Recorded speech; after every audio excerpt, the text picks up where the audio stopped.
चलिए आगे बढ़ते हैं। भारत में सुबह सुबह 2 राज्यों में महसूस हुए भूकंप के झटके। जी हां, मणिपुर में 3.0 तीव्रता का भूकंप दर्ज किया गया। वहीं नागालैंड में भी 2.9 तीव्रता से कांपी धरती।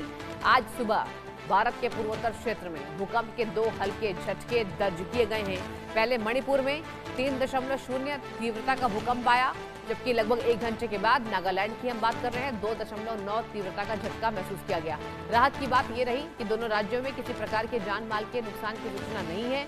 भूकंप की तीव्रता कम होने के कारण लोगों में घबराहट की स्थिति भी नहीं बनी। राष्ट्रीय भूकंप विज्ञान केंद्र के अनुसार मणिपुर और नागालैंड के अलावा देश के किसी अन्य हिस्से में भूकंपीय गतिविधि दर्ज नहीं की गई है।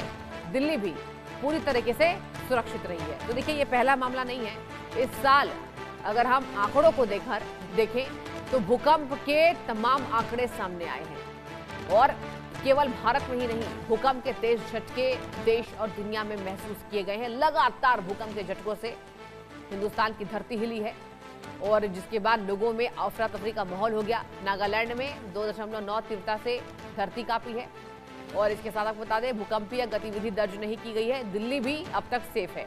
तो भारत में सुबह सुबह ही 2 राज्यों में भूकंप के झटके महसूस किए गए, एक मणिपुर और एक नागालैंड। मणिपुर में तीव्रता आप सुन लीजिए 3.0 रही।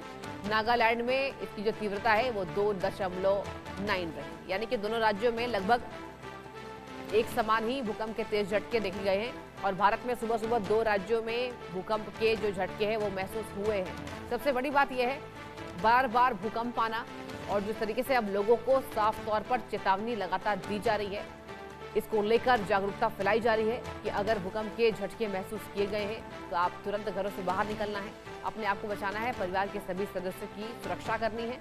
भारत में सुबह सुबह 2 राज्यों में भूकंप के झटके महसूस किए गए हैं।